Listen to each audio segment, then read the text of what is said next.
Good morning, Wednesday morning, Garden of England. So, overnight we had a big storm. Stop barking. Overnight we had a big storm and lots of thunder and lightning and heavy rain. So the ground will be really grateful for that. I'll talk about that in a moment. But yes, I got the comment, I suppose rightly from Andrew, talking, apparently I'm very glum or something of that nature.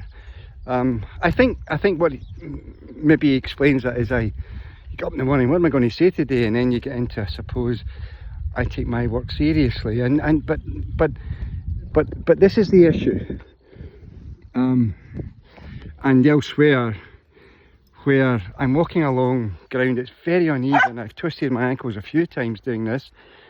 But at the start of the year, out doing one of these, early in the morning, I tripped over an exposed tree root, and I went right down on, dog's looking for a treat here, I went right down immediately onto my side, and I reckon I probably broke 2 ribs. You know how there's no point in sort of getting treatment for them. I just had to struggle with it for a few months. Very, very challenging. I was lucky, I nearly banged my head on an exposed piece of rock. I was very grateful that I didn't, but I suppose that's why.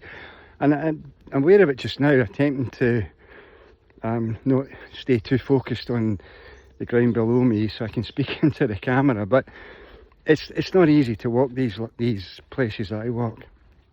Anyway, hopefully that explains my apparent seriousness. So two things that showed up this morning.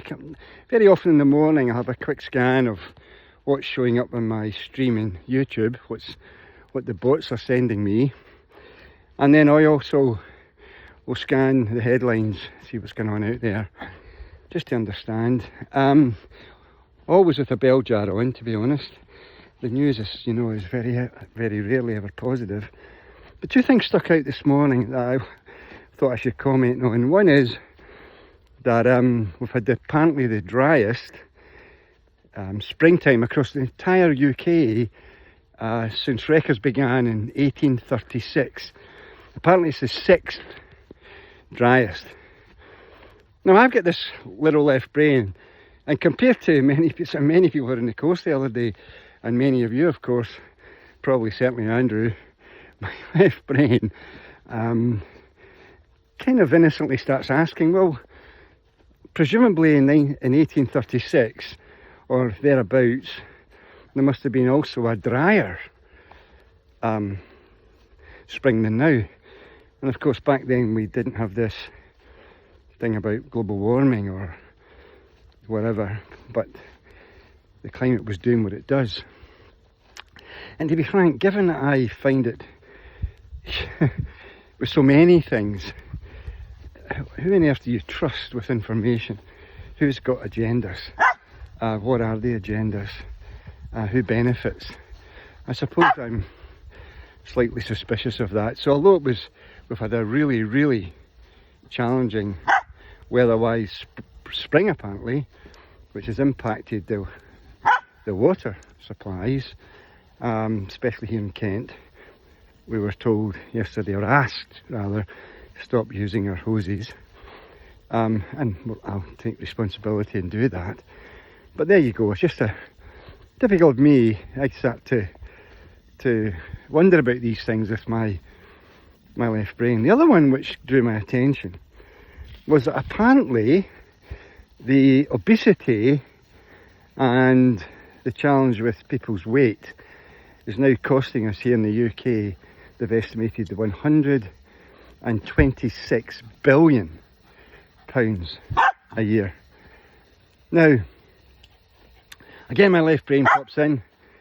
One of the things that maybe going back to Andrew would say, I don't think I've ever been happier, because I was on holiday up in Scotland a week or so ago, and I caught COVID.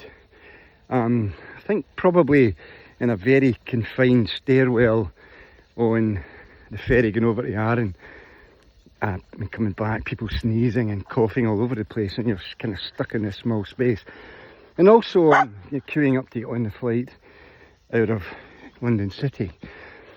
Maybe that's where I got it, and I've still got slight challenges with the COVID sort of after effects.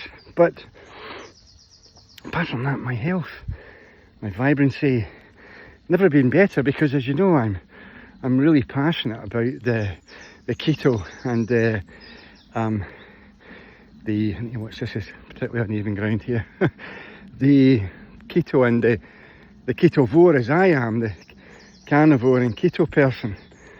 It's massively impacted my health, especially now that I've reached this wonderful age of 70. Just vibrant, and so I'm really happy about that. But then it occurs to me, when I mentioned it at the course the other day, you walk through Canterbury, and I'm sure, and I walked through Glasgow, and some of the people walking about, and particularly the children, especially down here, you can really see that the likelihood is, and I'm no doctor, they've probably got pre-diabetes, or maybe have it already. The obesity here is not good, and we all know it's because of what they're eating and drinking. And I teased the audience the other day about Coca-Cola. Anyway, but of course, if you don't have a lot of money, it's easy to obviously spend money on the food that's less healthy, and obviously for young children, stretching your budget can't be easy. God help them, genuinely, God help them. But and then of course the food structure to be so tasty for them that they're almost addicted to it. But listen to this, and I've heard doctors and others say this before. What if instead of spending 126 billion pounds on obesity and its impact, we spent 126 billion pounds on regenerative farming, more sheep, more beef, and we started making it easy for people who are heading to a life of obesity and all the challenges it brings, and ultimately diabetes and so on, and the cost that's going to be to future generations. What if we just spent the money on real good quality wholesome food, and we taught them, instead of watching whatever they watch on their phones, we teach them how to cook, and we make it easy. And of course those who are vegetarians and so on, that we help them with not food like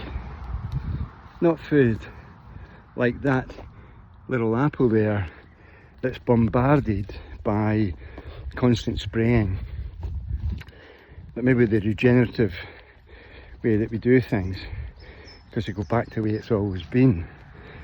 I'm sure it would cost less than 126 billion pounds to invest in these people and bring them back to perfect health that I enjoy now that I've got it, And one of the things people have mentioned, how vibrant I was throughout the whole day, even though I was genuinely challenged by COVID symptoms still, coughing from time to time, certainly spluttering, and lots of catarrh coming up and stuff. But I soldiered on, and people have made comment about my energy levels. And the only thing I had to eat all day was, in the middle of the day, I had no breakfast, I had 2 boiled eggs. Now I can eat eggs, some people can't, I can eat them, I can thrive on them. Perfect balanced food. Just 2 eggs to get through the whole day. And as vibrant as I was at the beginning of the day as I was at the end of the day. And it's just amazing, clarity of thought and so on. And that's because my brain runs on ketones. It's not running on processed carbohydrates, like all those poor children in Canterbury and in Glasgow and stuff. Their brains are totally running on all that sugar. Anyway, Hope Andrew's happier today with my demeanour. It's still been not easy to walk along these paths, but I'm aware that I need to smile more, Andrew. So there you go, guys. Have a cracker. I'll see you tomorrow. Oh, by the way, this time next week we'll be waking up in the first morning of camping in the campsite near Boston in Lincolnshire on the Silent Synchronicity Retreat. I'm really looking forward to that. I'll be sending out some information to the participants probably tomorrow. Catch up with them. There's a really cool group that's participating. There's still space for you if you want to trust yourself. With the rain last night in the middle of the night here in Kent, I wonder how my £19 tent out of Lidl is going to cope with that, but we'll see. Anyway, folks, have a cracker. See you tomorrow.